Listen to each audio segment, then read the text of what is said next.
Right, we should be. Right, we'll start if you're ready.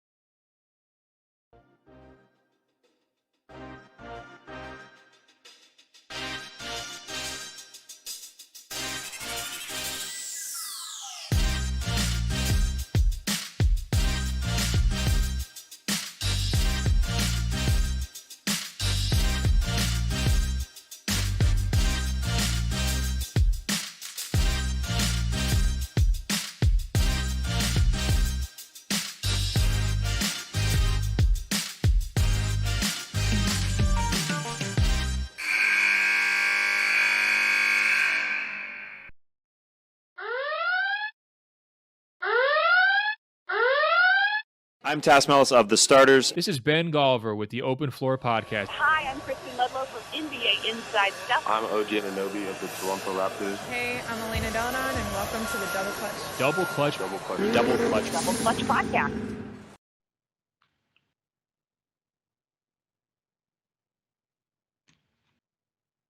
Ladies and gentlemen, boys and girls, basketball fans, non-binary basketball fans of all ages, races, sexualities, genders, and everything in between. Welcome to Double Clutch. My name is the Hoops Nerd, Huw Hopkins, and alongside me there, I think it's that way. Yeah, it's that way. It always mirrors it, so I was getting a bit confused, is the legend that is Martin Dyan. How are you doing? I'm good, thank you very much. You're very kind by saying legends. I'm not Well, sure I mean, just yet, but we will get onto it because your legendary status is rising rapidly. So we'll get into that into just a moment. And twiddling all the knobs and making everything happen in the background. Big shout out to Kirk Killick. How are you doing today, Kirk? Of course it's me. Of course it's you. Nobody else can make the magic that you do. So thank you for being along with us for the ride. And thank you to those of you who are going to be tuning in today, especially the people who get involved live on Twitch. So always a pleasure to have you guys with us. But of course, you know, if you're listening afterwards and you're listening to the wonderful audio that Matthew Wellington has chopped up and turned into this and put in the oven and created this beautiful audio cake, thank you for listening afterwards as well. We appreciate it. So we're going to get into deep into the show. Of course, we've got Martin Dyan right next to me. So we are going to be talking 3x3 basketball because this guy is the king of 3x3 basketball in the UK. And we're going to get into all of that. But as ever, we start the show off with Around the Association. So let's jump right into it.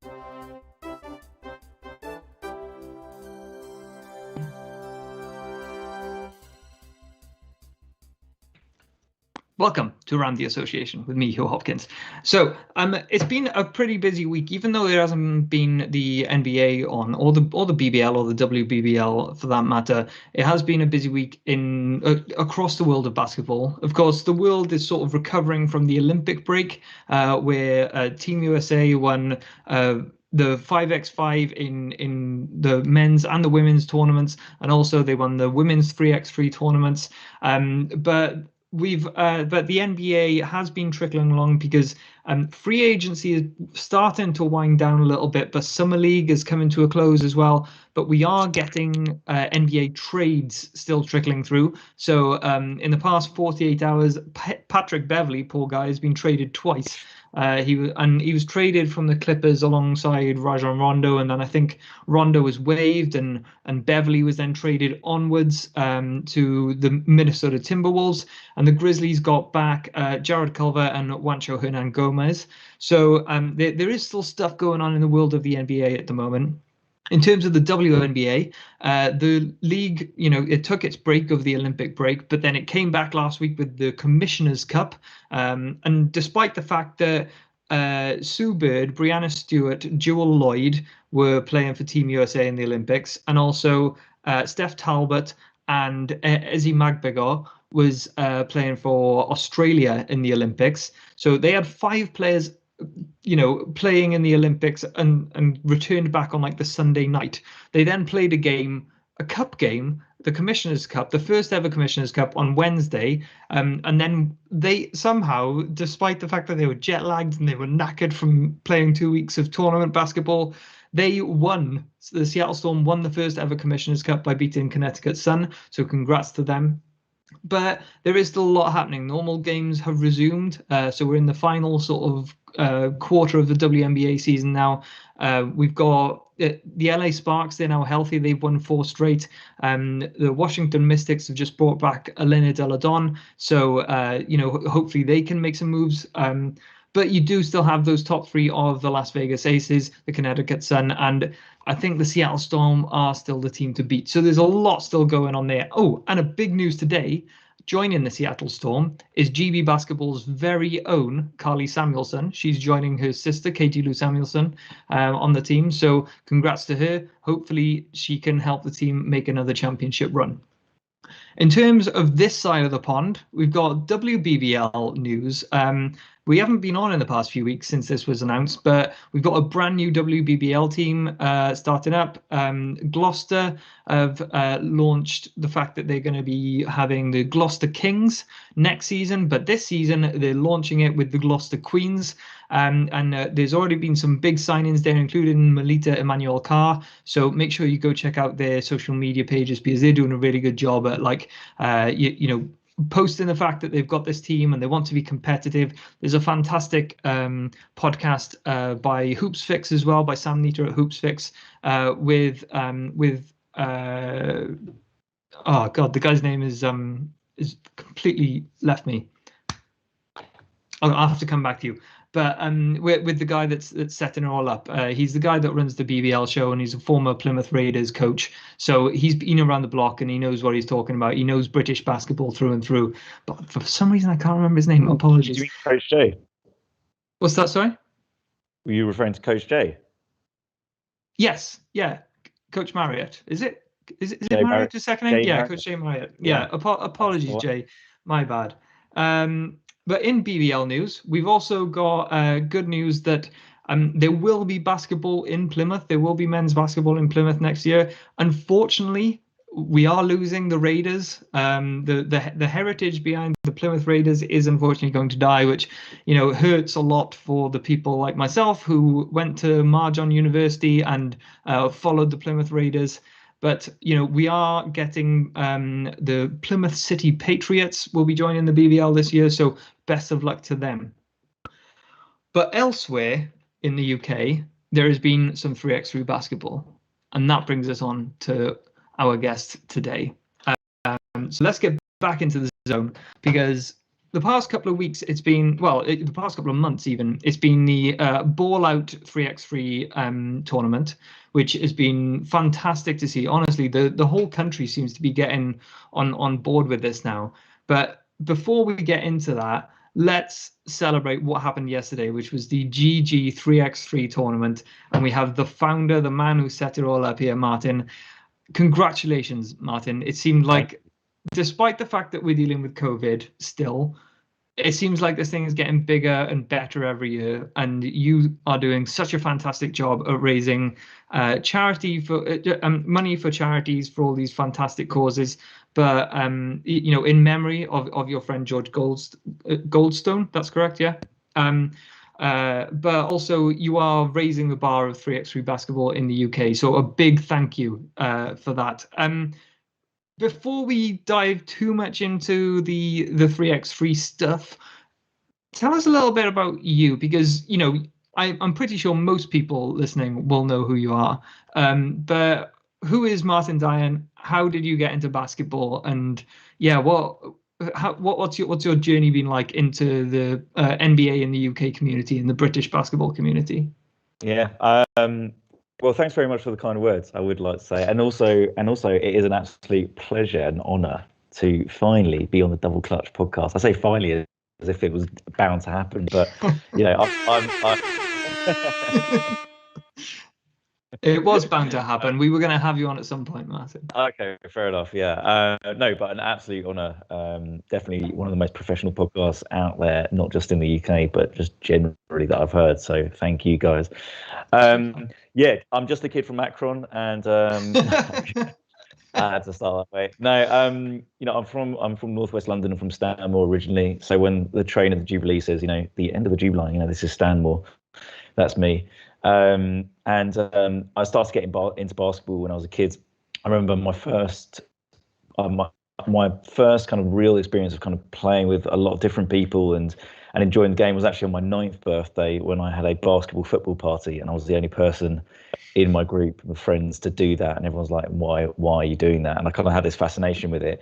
The short form is actually that my brother and I used to play football in the back garden at my parents' house, and he used to kick the ball at me because he said everyone needed a goalie, and I could catch it, but I couldn't really kick it properly.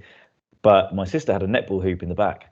And what happened was he would then leave after kicking the ball at me and venting his frustration at my face with the ball, as brothers do. And then when he left, I would then shoot the ball into my sister's netball hoop, which then kind of got me into playing the game.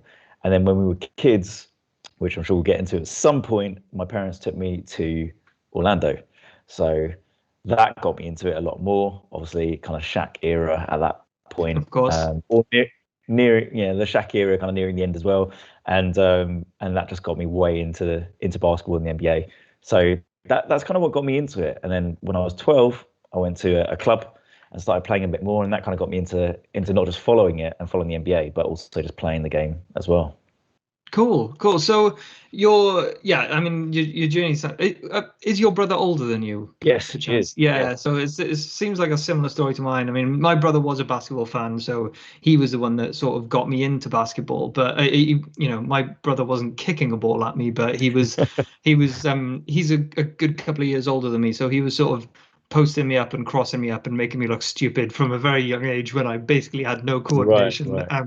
But no, that's cool. And it goes to show the how good netball is for these types of crossovers. I remember I played in school. I ended up for some reason the school wanted to join this mixed gender netball tournament, and they basically poached all the guys from the basketball team. There weren't many of us in the basketball team, but I've always had an appreciation for netball. It's a tough sport, so shout out to the netball fans around us for getting you into the sport as well. For sure. I mean, credit to my sister for having it, and it's funny talking about kind of siblings enjoying the game. I mean, for example, my brother's always been into sport, but basketball wasn't exactly the priority of the list. But now, thanks to me banging on about it all the time, we've got something else that we talk about, something else that we share. Now he'll come to me with stats rather than the other way around. Oh, cool. Yeah, he's a big NBA fan now. Excellent. That's what we like to hear. Keep spreading the word. Keep doing everybody listening. Keep doing your bit by just adding it in, peppering in basketball to the conversation, and we can keep growing the game here in the UK. For sure. So you touched on it a little bit. You are an Orlando Magic fan for your sins, but they've had some years. They've been a basketball team. And they are credited with the NBA. They've had some stars, but most importantly, they've lost many stars. And I think they've, perpetually seem to be in this sort of, one day we're going to get the guy that takes us to the next level. How are you still surviving? How does your basketball fandom still exist? Such a great question, Huw. Why are you still an NBA fan? Is basically your question to me. Yes. Thanks. So true. Wait, let me just get the Kleenex. So it's been a long journey. I was about to say that over the music. Yeah, I mean, to be honest, it has been one of those things where we had an amazing history. at Orlando, where you get these incredible players. I mean, I remember I had posters of Nick Anderson and Dennis Scott and Penny, and obviously and Shaq and a whole load of these players. And then obviously through the years, what happens, like you said, you get these incredible players in. So she could be a Shaq, could be a Dwight Howard, but then also you're getting players in like, I don't know, Oladipo, Tobias Harris. And then they go off and suddenly like they go into the stratosphere in terms of like, raising their level at a different team. So in answer to your question, it's very hard. Maybe that's another reason which has pushed me into pushing 3x3 multiples so far. But no, don't get me wrong. It's really cool. It's I still love watching Orlando play. I've had the opportunity of watching them in LA and in New York and Miami. And I still get the same feeling, with the team and the jerseys on, as I do every time. It's just a hard road. Yeah. I mean, the one thing I will say is that the Orlando Magic fan base in the UK is by far the most diehard, and largely led by the force and will of Geraint Jones. Shout out Geraint. But yeah, it does seem to be the most vocal. And I think it's because, like you said, a lot of kids go over to Orlando as a sort of family holiday when they're younger, and I think that's their first experience. I remember my nan bought me we were already basketball fans, and I actually hated the Orlando Magic. I think it's because I was a Chicago Bulls fan, and that one year they sort of beat the Bulls, so I wasn't a fan of them. But she bought me back an Orlando Magic cap, and I always felt bad because I hated the cap. My nan bought it for me and took an interest in my favorite sport, so I always felt bad. But I actually had 22 caps pinned up on my wall as a kid, and when I left home, I knew I had them, but I kind of forgot about them, and I went back home after a while, and I said to my mum, where, because they essentially repainted my room, and I said, where are all the caps? Very rude, yeah. And where are all the caps? And my mum, bless her, had wrapped up each one perfectly in some like wrapping, like very soft wrapping paper, and put them in bags to keep them safe because she knew how much they meant to me. That is amazing. That's a top mum. That's a top mum. Oh, she's the real MVP. Yeah, damn straight. So I mean, up to the present day, then Orlando Magic they've had a bit of a turbulent couple of years. Lost some big names in the past few years. Have had these signs where they might actually turn a corner, but then they just never get. They always seem to win a game in the first round, and then they just get knocked out. But this season, you're getting some new blood in there. For some reason, you're already giving up on Mo Wagner and bringing in his younger brother, Franz Wagner. You've just drafted him, and you've also landed one of the probably better guys this year, Jalen Suggs. One of the better prospects in the draft. How are you feeling about this coming season then? Well, I honestly speaking, I'm a bit gutted about Mo because I really like him. I thought he was a really good player. Having said that, as a younger brother, I'm very happy for Franz as well. So that I'm cool with that. Clearly they went on the rebuild. Clearly the organisation is thinking, with Anthony Cole, RJ, with Suggs, with Markelle Fultz. They're thinking that this group, it's not going to happen right now, but hopefully in the future, hopefully in the future, they'll kind of build to that level. I mean, Jalen Suggs is an interesting one because, he is, like he said, he's a very strong PG. I think he used to play football, American football, as well. So hopefully he brings a bit of toughness, a bit of aggression to that role, which I think actually Orlando does need. And he's been playing pretty well in the summer season too. The only thing I would say is actually that he was the one in the Final Four that hit that 30-foot bank shot. I think it was a bank shot to knock UCLA out. And as an alumni of UCLA, I'm not the happiest with Jalen Suggs. He's a great player, but I didn't appreciate that very much. So at the moment, it's work needed. It's Yeah. complicated, your relationship with Jalen Suggs. Okay. Yeah, that's right. It's bittersweet. So maybe you'll hit a couple of game winners for you this season, and you can start to repair that relationship. For sure. Fair Hope so. So that's sort of NBA fandom then covered off. But as I said a couple of times earlier, you've been instrumental in. I mean, let's be honest. The UK has been pretty damn slow to sort of, and as is anything in basketball in the UK, it's pretty slow to adopt 3x3 basketball because it's been around properly as a formal game for like 10, 11 years now, something like that. FIBA have been running it, and it was quickly adopted by a lot of the sort of Central and Eastern European countries, and as a result, they are the best players in the world. We are not the best players in the world yet. We're now starting to sort of build a bit of a community. We're sending people to camps, and we're even entering in tournaments, and as is the case with most basketball in this country, the women are leading the way, and they're off to the European Championship next month. But what have you found in the past few? Well, first of all, how did you get into 3x3? Where did that come from?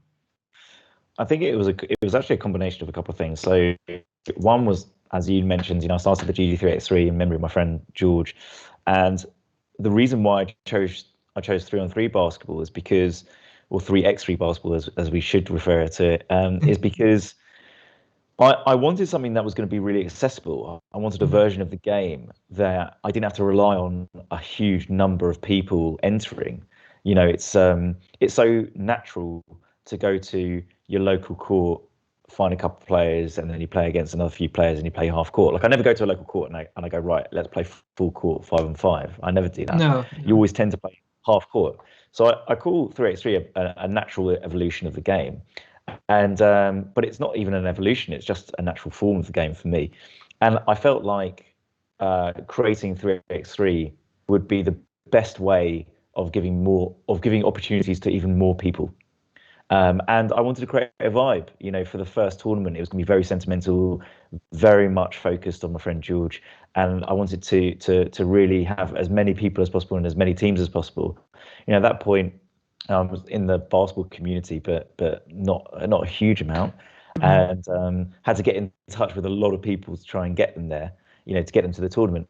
And I just thought, look, you only need a team of 3 would work really well. But then as I started to get involved in 3x3 and started to watch it a lot more, you mentioned Ball Out as well. So I spoke to Julius when I first ran it. I'd actually spoken to, again, mentioned Sam Nita. I spoke to him as well. But the more and more I actually, and they were fantastic. And they, the more I started watching it and learning about 3x3, the more I actually wanted to engage with it. So now it wasn't just a vehicle for my tournament, but it was actually something that I thought could be incredible in the UK as a whole. So because for you it was the tournament that came first, because your friend George Goldstone died of, was it testicular cancer? He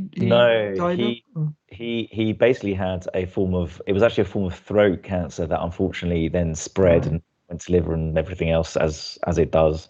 And at first, we thought, it would be all kind of all right, but in the typical fashion of George, who was just like brutal on the court and just absolute alpha and stoic as hell, he was like that too. So he was very much kind of knew the situation.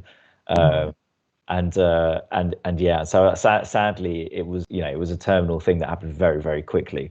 But yeah, it didn't stop him from talking trash to me at any point, during the time that I was still playing, and he was just watching clips of me, and he's just like, same trash talking as usual. And telling me I've got no bounce and that he could shoot better than me and all that jazz, because he could, and he was an incredible shooter, so fair play.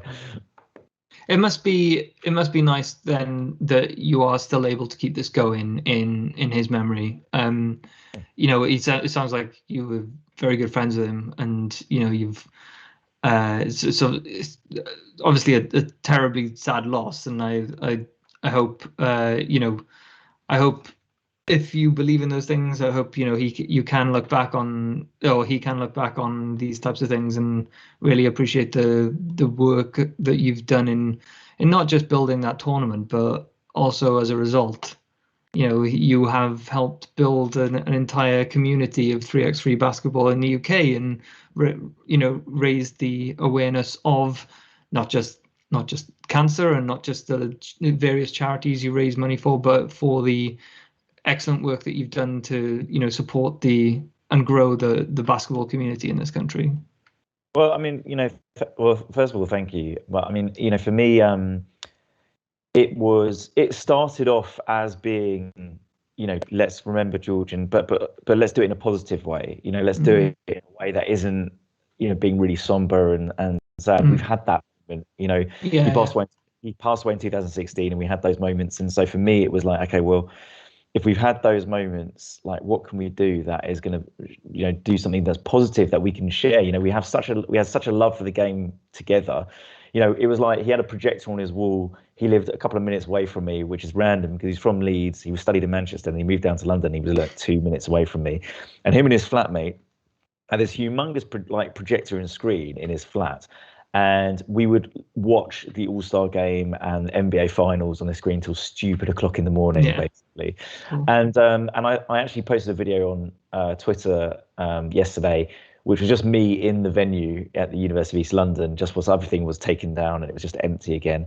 And it was just kind of sharing my thoughts. And one of the things I wanted to share was just that, just share the fact that it was all about, it's about the community, it's about being positive, and it's also just sharing some thoughts about, we started out very small at first as a single tournament, and now that has actually just naturally evolved into the tournament, which is the biggest one-day 3x3 tournament in the UK, for charity.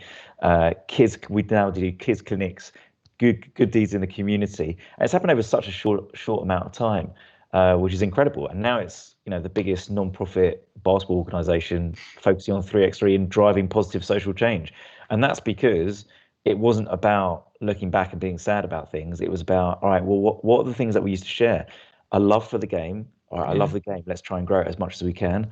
What else well, George used to like doing charitable stuff, so that kind of made sense too.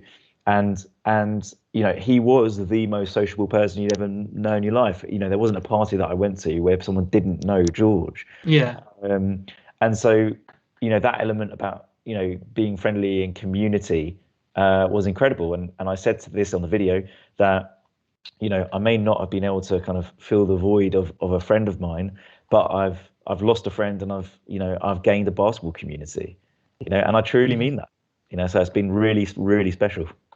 That's really cool. It's been a pleasure watching it grow in the past couple of years that I've known you. And I was gutted not to get there this year. But next year I definitely will book it in the calendar before everything else. I might have to move some weddings and stuff, but it'll be worth it. Trust me. I'm sure my partner won't mind me. Running out on our wedding day. It'll be fine. So 3x3 then has continued to grow, like you said. Whether it's a result of this GG3X3 tournament, or whether the two have just naturally gone hand in hand, and Basketball England has adopted it, and UK Sport is starting to get behind it, and that sort of thing. Maybe it's as a result of what you've done, or maybe it's just coincidence. I like to think that you've played a big role in that, but the UK is starting to come around to this type of basketball now, this type of discipline, and we saw the impact that the Olympics had on 3x3. I mean, everybody seemed to be talking about, there were a couple of new sports at the Olympics this year: skateboarding, surfing, and like the speed rock climbing and those sorts of things. But 3x3 was part of this, and it's sort of, I don't know. It felt like a whole new audience got it and was like, "Oh, this is exciting," you know. And it seems like the discipline is built for today's, short attention span sort of, modern society. So, where do you think we are, and where do you think we can go with 3x3 in the UK?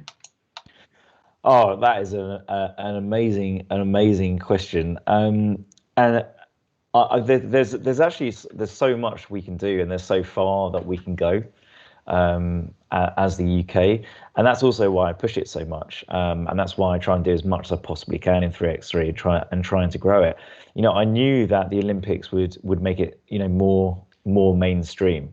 I knew that would be the case, and especially ahead of the Commonwealth Games too. So naturally, organisations, governing body like Basketball England are going to be more involved in it, more engaged in it. I mean, you have to give props and a big shout out to FIBA 3x3. They really brought the game to the mainstream. They were the ones behind bringing it to the Olympics. They were, essentially, you can credit them to creating what 3x3 as we know it now, with the rules, with the game ball. But also, interestingly, with how they have managed to engage countries that you wouldn't have even thought of being in the Olympics. Like Mongolia, Romania, playing 3x3 basketball at a very high level in particular, but also naturally like Serbia, as you mentioned, the European teams, and Latvia, who actually won it in the end. And I love seeing it. But in that same respect, and in answer to your question, why should the UK not be in there? Why should the UK not be in the Olympics? Well, we actually don't have an answer for that. I mean, we should be, and we can be. What that means is, yes, at the start, the body says, we've kind of been slightly slow to the game of 3x3. But as you've probably gathered from me and my views towards 3x3 basketball and just generally everything that I do, you don't need to rely on other things or other people or other organizations to make something work. For me, it's about, okay, well, if we want to become a great nation at 3x3 basketball, then what should we do? All right, well, let's have tournaments and events that really make a point of how good we can be.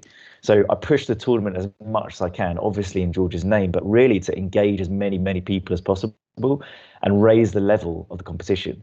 So really elite teams playing, but also from a recreational level, the level of the challenge competition that we had, which is essentially rec players, has risen so much as well. And the same for the women as well, for the women's category too. So the more that we can show and kind of like engage people through events. So for example, with mine, it's about having a dance show. It's about an incredible dunk contest, because I know, because as well as the fact that I just love stuff like that, because I do, and I want to make it happen because I want to watch it myself, is I know that the entertainment value is something that engages people as well. So having the dance show, having caterers outside, having incredible DJs. We were in 2 arenas this year with 2 DJs, which is ridiculous to think of. But they're both incredible. And it's the music, it's the vibe, it's the culture. And FIBA 3x3's their slogan was "From the streets to the Olympics." Yeah. 3x3 basketball is essentially a street ball game. But FIBA 3x3 just kind of put their stamp on it, and they gave them the rules, and they've made it grow in that respect.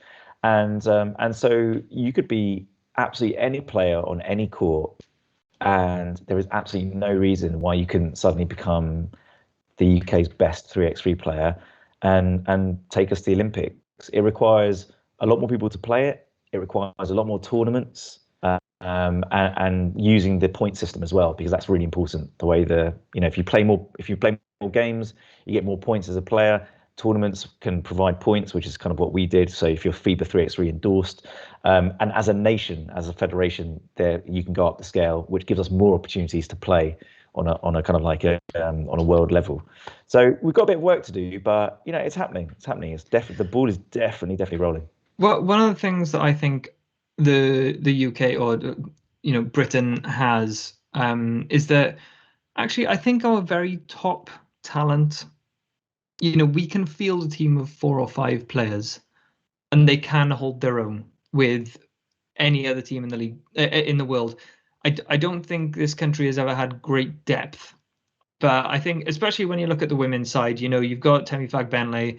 We could put out Joey Leedham-Warner, and all of a sudden you've got a couple of very strong players, and they can play with absolutely anybody in the world. Really, they might not always be able to win, but we have talent that can play on that professional level, whether it's in Europe or whether it's we've had a few guys in the G League in recent years and that sort of thing, and sort of knocking on the door of the NBA. We do have those players. It's just we don't have the depth, is my opinion. So I think we could actually do some damage on a 3x3 stage. I think like you said, there is that sort of. It's very. I don't know about how it was for yourself. You grew up in London, so it might have been a little bit easier. I grew up in South Wales. There wasn't a huge basketball community in South Wales when I grew up, and I live near Coventry now, and it's probably a bit better than when I grew up. It was difficult to find friends who wanted to come play basketball. I could probably find 6, or I could find 4 friends, and I could say, let's have a 3-on-3, or let's have a 2-on-2. It's very difficult to get 10 players to play 5-on-5. So I think both the UK is a bit more set up for it, because we do have we don't have full courts. Our court is always just one hoop that shares with a tennis court, or shares with a badminton court. Yep. So we do have to make the most. It almost means that our country is sort of built for 3x3 basketball. So I think it is a bigger opportunity. And like you said, I saw UK Nets fans is in the chat, and he said he's gagging to follow a GB basketball team. We'll follow GB at the European Championships, the GB women at the European Championships next month. Mm-hmm. And you've also set up the London Warriors, which is, I guess, what are you calling it? An amateur team, a semi-professional team, a professional team? Well, we're not. It's not a professional team, but let's call them semi-pro. Let's call them an amateur semi-pro team. A lot of the players are seasoned 3x3 players in the UK. Including the top 2 female 3x3 players in the UK, Chanel and Kanisha. A lot of the players are absolutely fantastic, and essentially what I did is the Writtle University court, the Writtle University College basketball courts that I helped design. I approached them and I said, you know what you should do? You should create some teams to enter tournaments. Mm-hmm. In a way, it was just a way for me to try and get some sponsorship so I could create a 3x3 team. It was actually because I felt like it was a really good way of them showing that they were interested and invested in the sport itself, in 3x3 basketball. But it was also because I love creating opportunities for players and people, coaches, and you name it. If you'd want to do anything in basketball, I want to help create an opportunity for you, because if you rise, we all rise. That's basically, I say that to everyone. And so if you're a photographer and you're an aspiring photographer and you want to come shoot the Warriors training, or you want to come to an event and do something, I'm not going to say no, because I want you to enjoy yourself. But also, if it's going to help you raise your exposure, then absolutely I want to do that. So we held secret trials at the beginning of the year, very COVID-friendly trials, I must add. And we had 22 players, 22 males, men and 22 women come. And over a 2-week period, we whittled it down, and we spent 6 hours on Zoom calls, myself and my coaches, including Nate, our S&C coach, Afiz, skills coach, and Benji, another skills coach. And the 4 of us did it like a draft. We essentially looked at the players, we had them on our in front of us, and we analysed each one. We had game tape, we reviewed each one. We spent 6 hours essentially on each team to whittle them down. And what was funny was that the coaches said to me, we need 2 women's teams and we need 2 men's teams. And I said, why? Because you're going to kill my budget if you do this. And I said, well, first of all, it creates more opportunities. And they knew that if they said that, they would get me with that. But they also said because it's great for them to train against each other. Yeah. Because normally with pro teams, they're not really playing against others, and if they are, they're just doing friendlies now and again. Yeah. So so it was a great opportunity, and it was fantastic actually. It was really great. We put two teams together, and now we've got a team of 16 and a nutritionist, physio, strength and conditioning, two skills coaches. It's a proper team, and they got into the finals of Ball Out, one of the women's teams, and the women's team actually won the GG3X3. Excellent. It wasn't fixed, you promise. It was. I said to them, you realise how bad this looks on me, right? That the two, and not only did they win it, but they actually were in the finals against the other women's team. So, yeah, that was it. That was interesting to say the least. No, it's been really cool seeing that, and I'm probably going to pick your brains about that later because, like, first of all, like, well, I'll just question it a little bit now. So, because some people might not fully understand like how you go about setting up a team and that sort of thing. They might be interested. But where do you get things like funding from for that sort of thing? Is it self-funded, or do you get sponsors in? How does it work for you? Yeah, I mean, I'm very fortunate because a lot of people are generous, and so they help fund. Well, with the GG3X3 in particular, there's certain sponsors that come on board. So, for example, this year, London Lions, the pro team, actually sponsored the tournament, and also Global Sports Media, which is a new sports marketing agency. They supported it as well, and then family and friends support it. Admittedly, I actually do cover quite a lot of the cost myself, but that's because I genuinely believe in it and I want it to grow. And you have to invest in something, both time and money sometimes in order to really try and achieve your dreams that way, without sounding too corny. But in other respects, with the London Warriors, for example, we had both Writtle University College sponsor, but then we went to another company called Elite Hydration, and providing like electrolyte supplement drink for players, and they agreed because they saw the potential of it. 16 players who were very good, that were training for a short amount of time but very intensely, and they saw it, they loved it, and and they got into it. But sponsors and funding is difficult. It's very hard, and it's it could be a really, really tough process. Having said that, if I want to do something, I will make it happen, and if it means covering it myself and then trying to recoup it later, I'll do it. Because that's just what you've got to do. You've got to put that time in, you've got to put the effort in, and sometimes it's got to be a cost to you and that kind of sacrifice. But as the tournament is growing, as the GG3X3 is growing, and fortunately, as I'm trying to kind of get my name out there a bit more, and as we've got the numbers now, you see, it's now we've got the figures, the social media interaction, the numbers on that, the people that are attending. Now we actually have a foundation and something to base it on too. So it's not just me trying to blag it. I've actually got something that I've done and that I can show at the same time. So it's pretty cool. That's good. That's good. I'll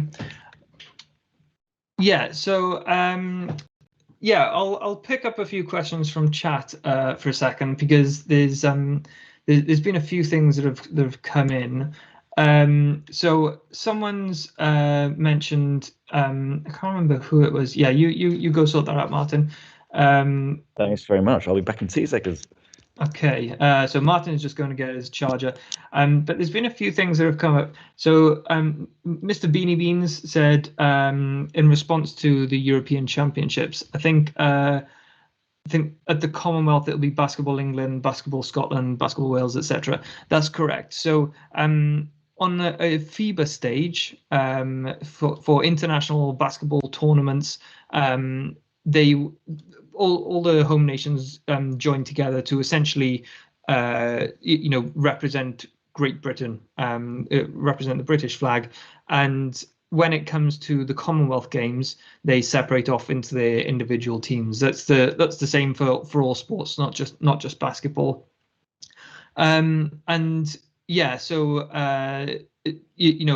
It's at the Olympics, you'll find that they are represented as Britain as well. The FIBA tournaments, they're represented as Britain. But in the UK, when it comes to the Commonwealth Games, We are England, Wales, Scotland, and Northern Ireland. So yeah, that's just a bit of a difference in terms of how everything's set up, and the sort of home nations setup of basketball can be quite complicated, and it causes a lot of issues, a lot of the time with like who's running what. So for example, you get look, I can't remember exactly how it's working, but so for FIBA tournaments, you used to be able to register through Basketball England, but that's no longer the case. They've just announced. So there's often some internal politics, as there is with anything in the UK. But yeah, hopefully with the right, with more organizing bodies representing or sort of recognizing the opportunities behind 3x3 basketball, hopefully all of the home nations will get behind it a little bit more, because it will be great to see it in the Commonwealth Games next year. I've certainly registered for tickets, so I'm hoping that I'll get some for 3x3 next year. And if you haven't done so already, I'd go visit Birmingham Commonwealth Games website, because I think the ticket registrations are open now. So yeah, welcome back. We were just doing a little brief chat about that. One thing, we're going to move on to our sort of regularly scheduled program in just a second, but you mentioned Riddle College earlier. And we did a little chat a few months ago when the sort of Riddle project was first announced. And the Riddle College have sort of really made this great investment in dedicated 3x3 basketball courts. So you go to this place and it's not a 5x5 court. Like, they've set up 3x3 specific courts, and they've got these beautiful artists in to come and paint the courts.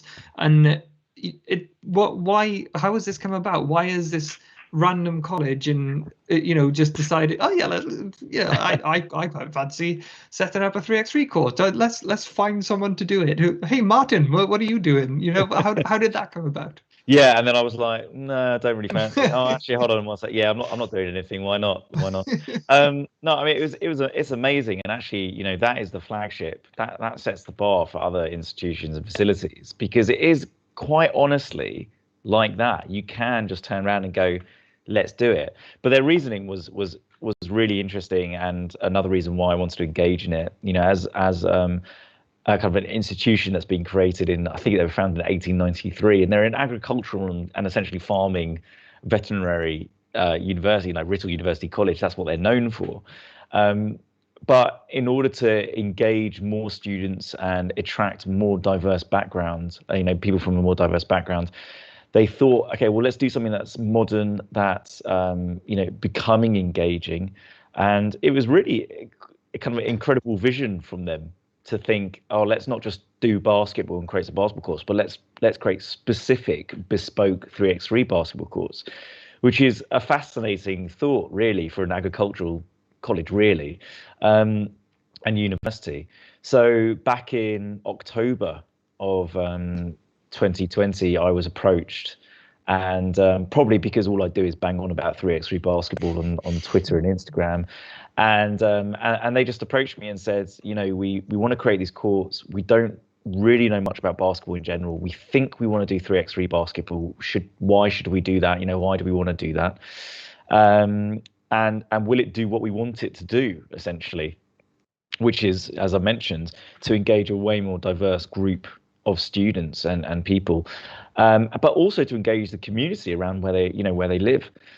And we had some discussions, and after a couple of months and a proposal, I said to them that I really want to help you do this, but I also want to help you become part of the basketball community as much as I possibly can, and help you engage. And I have a background in kind of PR and communications, so I said, Lena, I'll help you talk about it in the best way possible. I said the very, very first thing is, do not call it 3x3 or 3x3. Mm-hmm. I know it's an X, but don't talk about it like that. You got to, if you're going to say that you're kind of the pros at it and you're investing in it, you just got to call it the right thing. Yeah, they got that straight away, so that was good. But really, they just came to me with this idea, and as the kind of like the lead basketball consultant, if you like, I helped them shape that vision and turn it into a basketball reality. So I helped bring Project in the Paint on board. So shout out to Gareth, Project in the Paint. I then had the conversation with him and with Molly, who was the artist that he recommended, talked about what it should be, what it could reflect, engagement, creativity. And she then came back with about 30 designs, which was so difficult to choose from because they were all brilliant, Molly Hawkins' designs. And then myself and the team, so Amy, Greg, Rachel and Sarah kind of got together and essentially just went through this process of, okay, well, we've got this amount of space for 6 courts, but we've also got another space for 4 courts, and we could do full courts, but what is the size of a 3x3 court, Martin? And what hoop systems should we put in there? And does it make a difference? Does it matter? Who are the people that we should speak to? Obviously, I said double clutch, but I mean, obviously that was naturally. So, they came from a really warm, authentic place to create these basketball courts, and I was the bridge. I was kind of the link to the basketball community and just helped explain what 3x3 basketball is and why I thought it was such a good idea, because they kind of knew it was, but they just didn't really know the best way of implementing it. And so as a team, we collectively did that.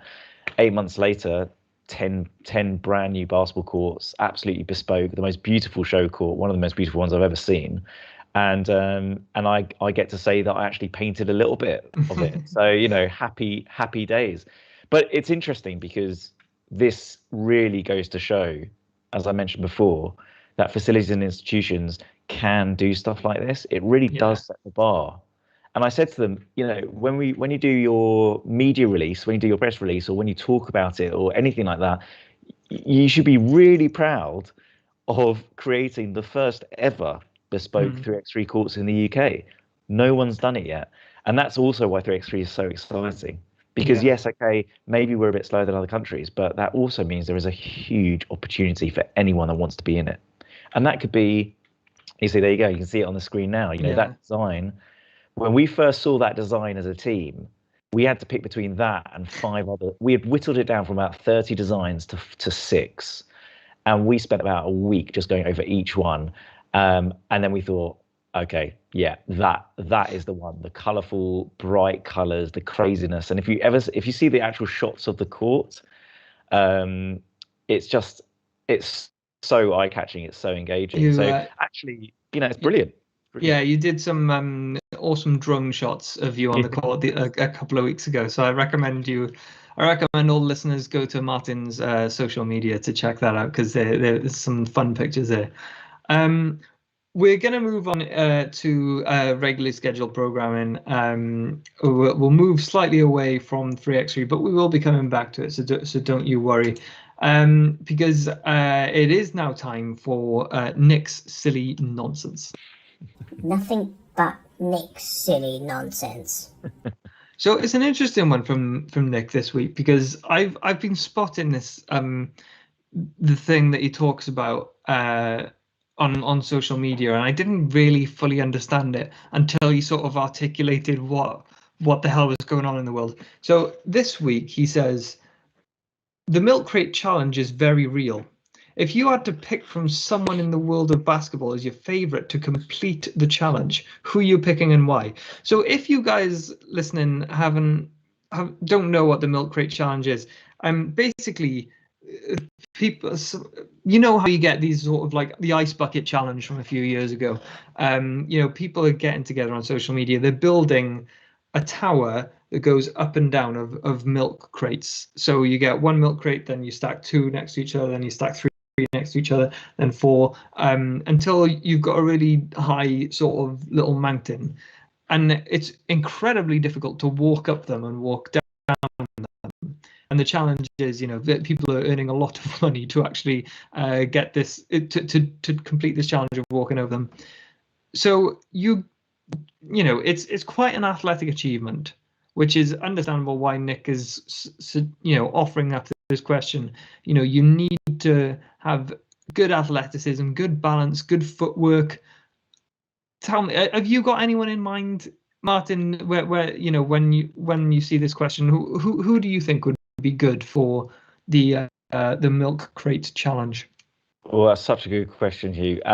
So I have seen this, and there are two lots of social medias that I've seen, which is essentially one is just everyone failing to do Yeah. this thing, and the second one is people just doing ridiculous things on there. Like there's one chap that's in a gym, and he goes up there, and he goes up to the top, and he just wants to show off. So he picks up some weights from some friends, and he starts doing weights at the top of it, and I'm like, you absolutely show off. At that point, I want him to fail. Yes. Yeah. That's too ridiculous. So to do the milk crates, okay, I'm going to say two. I've probably got two. One's probably going to be a bit better than the other one. So first of all, it'd probably be Kyrie, because if you've seen him in the stuff that goes viral, you see him balancing on two basketballs, which is obviously real. All of it's very real. So I say Kyrie just because he's a very versatile, quick, low to the ground, player. So I think he'd be really quick. Yeah. He'd be really good that way. I think he'd just fly straight up the crates and then he'd fly straight back down. So he'd be my first one. But my second one would be Shaq, because he used to be in the Got Milk adverts, the Got Milk campaigns. And if you ever Google Got Milk, Shaq is literally the first one that comes up. Really? He loves milk so much that I think he would just run through it. And if anyone told him that wasn't allowed, he would just crush them. So, I think basically I just let Shaq. And also, to be fair, I just think it'd be really funny. He would offer the entertainment value. Yeah, exactly. Yeah. But, he has experience with milk, so I figured he'd be good. Fair enough.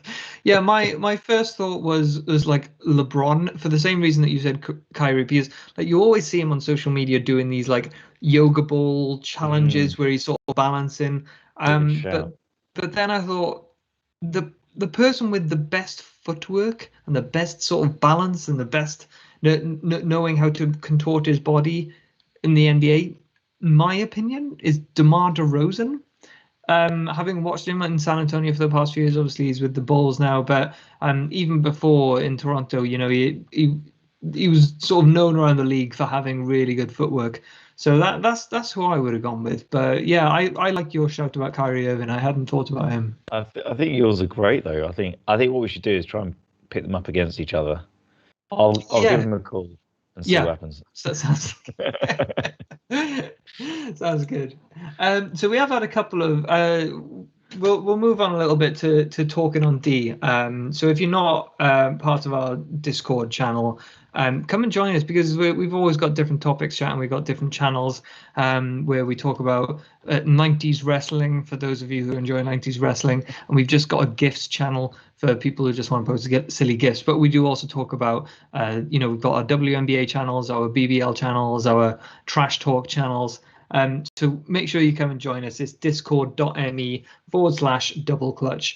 And this week we've sort of been talking, well, I mean, it's been a bit of a varied week, but yesterday a couple of people were chatting about like the new NBA store, and personally I haven't been yet, but I know that you popped down a couple of weeks ago. What do you make of the NBA store? Yeah, I'm very humbled to say that I was top 5 pick to go in there. I was the third ever person to go into the NBA store in London, which was awesome. Mainly because I was hanging around like an absolute leech with my mate Scott, waiting for it to open. We caught wind that it was going to open, and I went there and they were still loading the boxes. And I said, "Are you opening today?" They said, "Yeah, we are opening about half an hour." So we just hung around basically because I was so excited to go in there. In fact, I'm pretty sure Scott was dragging me out at one point and said I was like a little kid when I was in there. It was incredible. I mean, it's first of all, it's amazing to have an NBA store in London, and it's about time. Yeah. Ever since they moved their office, the European office, to London, I kind of felt like it would be a natural thing for them to do. And also because of the NBA London games, which fingers crossed will be back, I thought, yeah, we'll see. Yeah, we'll see. You don't seem too hopeful, Hugh. I'm not so hopeful. I think they've given us I think it's the other way around. I think they've given us the store because they took away the games. Yeah, right.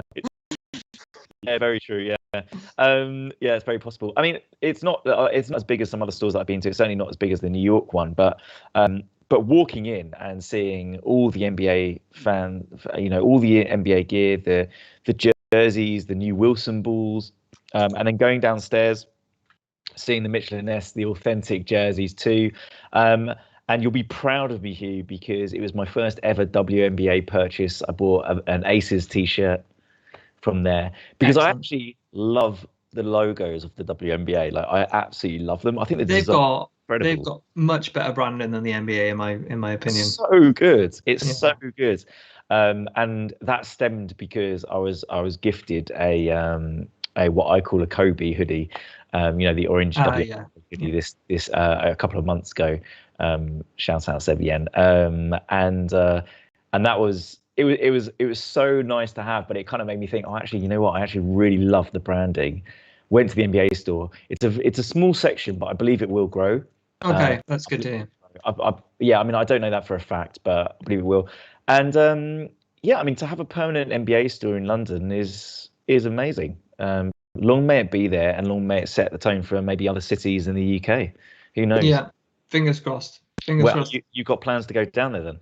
I do. Well, I mean, the thing is, like, we wasn't really planning on talking about this, but the London Lions WBBL team next year looks ridiculous. Yes. So I do plan on going to watch the London Lions at some point. I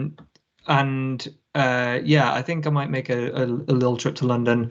Maybe I'll come watch a London Warriors game or something. Absolutely. And yeah, I'll get to the NBA store at some point. I've been I have been one of those very cautious people throughout COVID, and even today, I'm still sort of taking my time to get back out into society a little bit. But yeah, Captain Kirk is saying let's have a DC meetup, so a double clutch meetup. So let's do that in the next few months there. So we'll be starting to wrap up a little bit, but there was another couple of questions that came in from Discord. Ben Bean 5, who I believe is in the Twitch chat as well, he said on Discord that going back to 3x3 a little bit and your event, he had extreme FOMO yesterday not being able to make GG3X3. What's another basketball event that you had FOMO from missing? Oh, what a great question. What's another basketball event that I've had FOMO? Actually, K54. Yes, I would love that. Yeah. So 2 years ago, I had an opportunity of going, but it happened to be the same weekend as the Amsterdam FIBA 3x3 Masters. And bearing in mind that I have a very, very big vision for 3x3 basketball in the UK, and also I'm just trying to build the network and meet as many people as possible, I thought it would be in my better interest to go to that. Now, that just so happens that I believe it was it the winner? No, definitely one of the contestants. The dunk contestant was Grabo. And I actually saw him live in Amsterdam. At which point I was like, right, this is ridiculous. I need him at the GG3X3, and obviously he was there yesterday, so that was incredible. So it was definitely beneficial from that point of view. But I definitely had a bit of FOMO not going to K54 because it is the one event that is obviously so nearby, but also just looks incredible. I need to get along to it one of these years. It is like you said, it's just so easy to get to. It's in Paris. So for those of you who aren't familiar, it's a tournament in Paris. It's run by Jordan, or it's sponsored by Jordan, or no, it's just sponsored. It was actually created about, I don't know how long ago it was, maybe 12, 13 years ago, by some guys that created a streetball tournament, and it became so big that Jordan now sponsor it. It's incredible. Yeah. And it's first of all, they, as with anything French, they have the branding down pat, and it is such a beautiful. They make it look so attractive. It's something you want to be part of.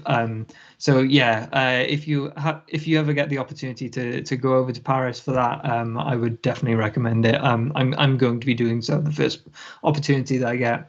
A question that came in the Twitch chat earlier that I'm going to get to is UK Nets fans. He said, probably been asked this a million times. Personally, I haven't, but maybe you have. Would love to hear Martin and Hugh's all-time 3x3 squads. So I'm guessing what he's saying. Yes. Correct me if you're wrong. If I'm wrong, UK Nets fans. I'm guessing it's the best, the three players from any period that you would want to see on a 3x3 team. Wow, am I going first? Well, so I guess when you think about 3x3 players, certainly for men, you sort of tend to see them all similarly built. You don't really get, you do a little bit, but you don't really get your traditional center and your traditional point guard and your traditional forward. They all seem to be that sort of hybrid body and skill set, where it's sort of like 6'6" to 6'8", and that they can dribble and they can shoot and they can jump and they can defend. They're those people who have all of, a really good cross section. So if you're thinking of like all-time players, I'm thinking like, well, I mean, LeBron is like of course, like the first one that comes to my mind when I think of that type of mold. But then, I'm thinking sort of like maybe like a Scottie Pippen type, or I don't know who else. I mean, Kevin Durant would be good, but he's good at bloody any basketball that you play on. But even though you do like the players like Kyrie Irving, because they put on a bit of a show, I would sort of lean away from that because I think you would just get destroyed a little bit. So yeah, I don't know if you've got any players that I guess men or women. My three, I would say if I was just going to go down three male players, just because those are kind of like the ones that immediately spring to mind. The importance, the skill set that you really need you need good shooters. You need to have people that have very good IQs, basketball IQs, so they need to know they have really good idea of space. But also you need people that are vocal, because you're not allowed coaching in 3x3 basketball. So if you coach, then you get penalized for coaching. So bearing in mind you've got those, for me it would be Ray Allen, because he's extremely fit and healthy, but he's a shooter. So you put him anywhere, as soon as he's got space, he's gonna knock it down. You're only playing 2s and 1s, and you're playing up to 21 points, and it's literally called a 10-minute sprint by a lot of people. So Ray Allen being so incredibly athletic and a knockdown shooter, for me, he would be that guy. My second one would actually be LeBron. I'm not riding your answer, by the way, just so you know. Would be LeBron. Two reasons. One is he's very vocal. He has an incredible IQ, so he can understand and read the game incredibly well.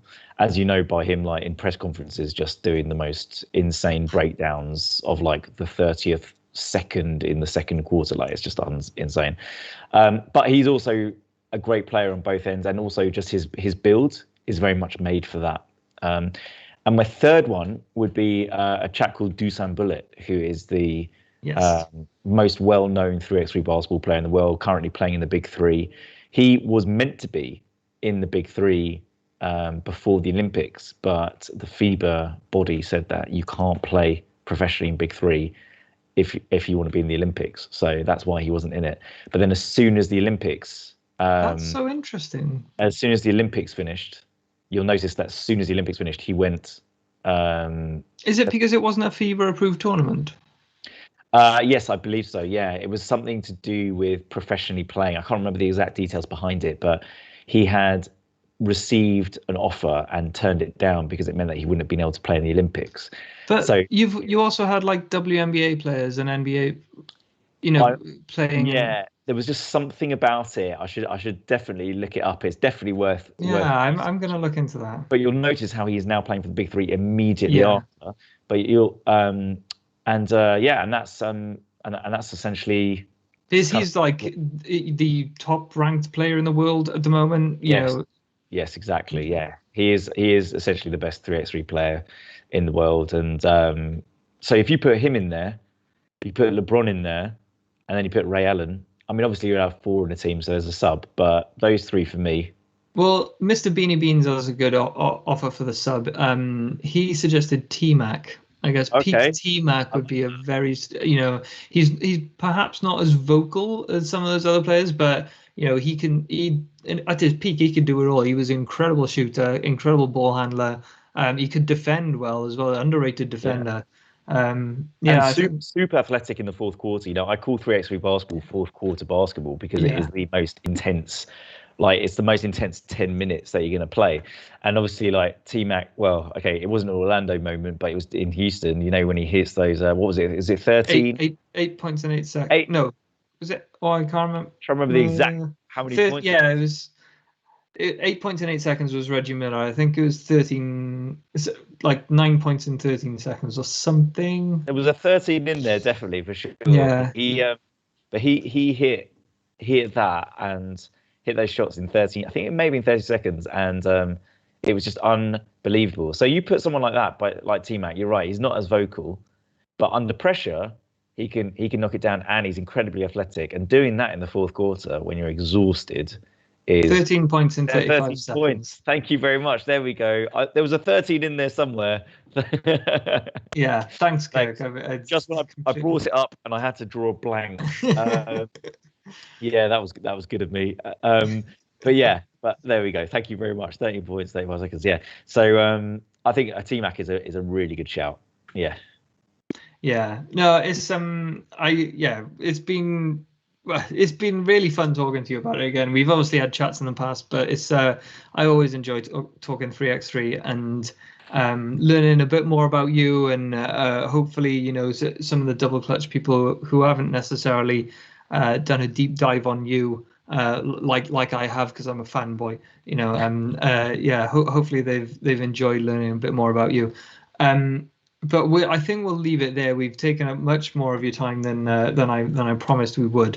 Thank you very much, Martin, for not just coming on the podcast, but for everything that you do in the community, and everything that you're continuing to do, and the ambitions that you have. It's great to see someone with so much passion in the basketball community in the UK. So best of luck for everything that you're going to continue to do. It's been a pleasure chatting to you today. Thank you very much. I really appreciate that. I mean, it could be really difficult and really challenging, and there can be quite a few barriers. But if you really believe in it, and this goes for anything, of course, but especially with basketball, I love the game. I absolutely love the game. Every time I talk about it, I feel like that Ron Artest meme where he just goes, "I love basketball." That's literally me, because I love the game, and I also feel like it will create and can create so many opportunities for people. And if we can do that, then we all benefit. We all learn, we all win. So thank you very much, and thanks to you and Kurt for inviting me on. It's been an absolute pleasure. No, the pleasure's all ours, and you're more than welcome back anytime. But for that week, for this week, I think that's everything we've got for you today. Big thank you to Martin for joining us, and also thank you to Kirk for working his magic in the background. I'm not sure if we've got a raid lined up, if Kirk has got a Twitch raid lined up, but if you haven't subscribe to our Twitch channel yet, make sure you get onto it. It's twitch.tv/doubleclutchuk. And if you don't fancy watching it, then you can of course listen to the audio podcast back afterwards, and you can find Double Clutch Podcast on all your podcast players. But make sure you follow us on Twitter, on Instagram, on Facebook. But also give yourself a shout out in your social media accounts. Where can people find you, Martin? Thanks, Huw. Yeah, so people can find me on Twitter, like I said before, banging on about 3x3 and why it's so brilliant. On Twitter at Martin Dyan, MartinDyan. That's my name, which I clearly slowed down when I was saying, because it's clearly late and it's the day after the tournament, so I'm slurring my words a little bit.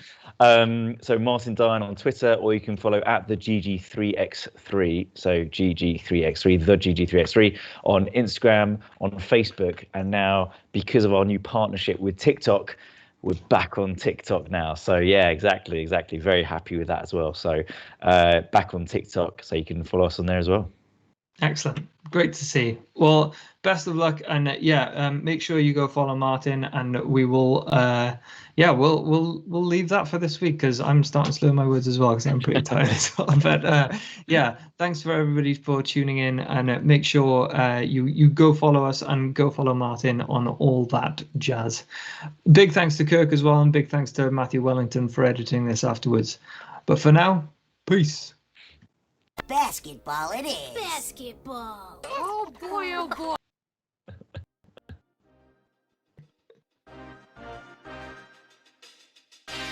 Yeah, thanks for that, guys.